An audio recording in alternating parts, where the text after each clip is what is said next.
What's up everyone, Jeremy, founder of QuickMail.io. Today I want to talk about money! But before I do that, I want to share with you a small story. It's a really interesting one, it happened 2 days ago. You may or may not have noticed, but this video is 2 days late.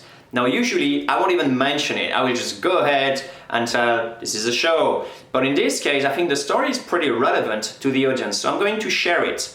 And it's also a big mistake I made. So I'm not only sharing successes, I'm also sharing mistakes I make along the way. So in this case, 2 days ago, a person tried QuickMail for the first time. And as part of the trial, this person had access to a certain feature that he shouldn't have access to, which allow an integration with another software. So he went ahead, tried this integration, but the problem was that the integration was not completed yet, and I ended up losing a lot of his data on the other software. One of the big screw up you can have for business, because I can't retrieve the data, my backup doesn't include the data of the other software, and the other software didn't happen to have backups either, which means the customer is completely screwed. At this stage, I could hide behind, terms and conditions. I could hide behind other things. I can blame someone else. I can minimize my responsibility, minimize the impact of the issue. Instead, I didn't spend any energy whatsoever doing that. And instead, I spent all my energy telling him, look, I screwed up big time. Here's the new reality. Here are all the things that I can do to help. Please let me know if I can help more. We had discussion back and forth, and it ended up that this person is going to be a pro customer of QuickMail, which basically means this person is going to start paying me money every month. Now I ask him, I say, hey, given such a poor initial experience of the product, you still want to go ahead and purchase it. Why? And this is really telling. He's a very smart person, and he told me basically that all businesses will make mistakes. There's no exception whatsoever, but the way a business deals with mistakes is telling of the future. And it's so damn right, that's something we should always keep in mind. When everything goes well, there's everything going well, but when things goes bad, this is really telling how a business is going to deal with it. In this case, he knew that if something goes wrong, he could have me behind and then giving all my energy trying to help and trying to fix things. So just something to remember, to keep in mind and to remember.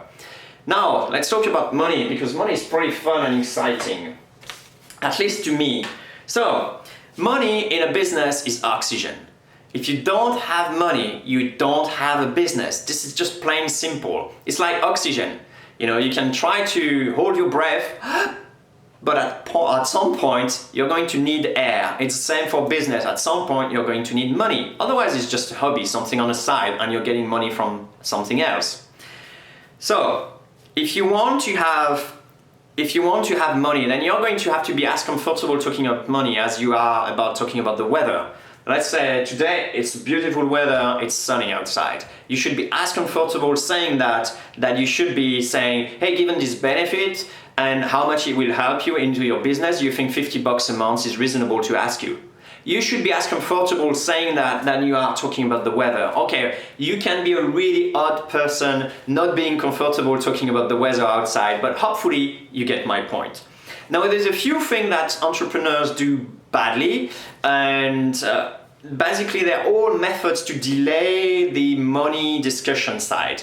So things like, for example, they will focus purely just on a product. So we'll say, oh, well, we'll see if people purchase it once we finish your MVP. That's a very, that's a funny new trendy word. You're saying an MVP instead of a product, because in this case, you just say, hey, I'm okay not to finish it. You're still delaying the conversation. You should have that conversation before even building an MVP. You should be talking to your customer or your potential customers and then asking them, if I build this with this feature, will you be buying at this price? Simple question. There's no excuse not to do it. The second way of delaying that I've seen quite often, and it's a funny one actually, is you go ahead for a startup competition. Because there, people can judge you purely on the idea. They can, and if you're fast, you may even get some money that can get you a few months, but at the end of the day, they are the wrong audience. They are not the people who will give you money on a recurring basis, who will purchase, who will benefit from your product. You're just, at this point, you're just entertainment to them. They give you the money because they think you have like a cool idea. It's not validated until someone pay you. It's not a business until customers buy it from you. So, the third one I've seen, and it's kind of a funny one too, is people going in a B2C market, so business to consumer, trying to sell to a lot of people, and they focus on the number of users and delay monetization. Sure, they can tell me, hey, Quora does that, Facebook did that, Twitter did that, sure. Well, I'm going to give you a lottery grid. I'm going to tell you to tick a few boxes, and then we'll see if you win. I can tell you there's a few winners who won like millions, jackpot 75 millions and stuff like that, but the odds are really low. So if you really want money fast and easily, just go and talk to your business.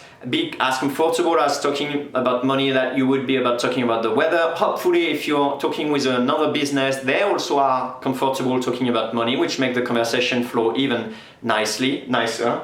And that's it. Just go ahead and then talk about money. So that's it for this week. I see you next week.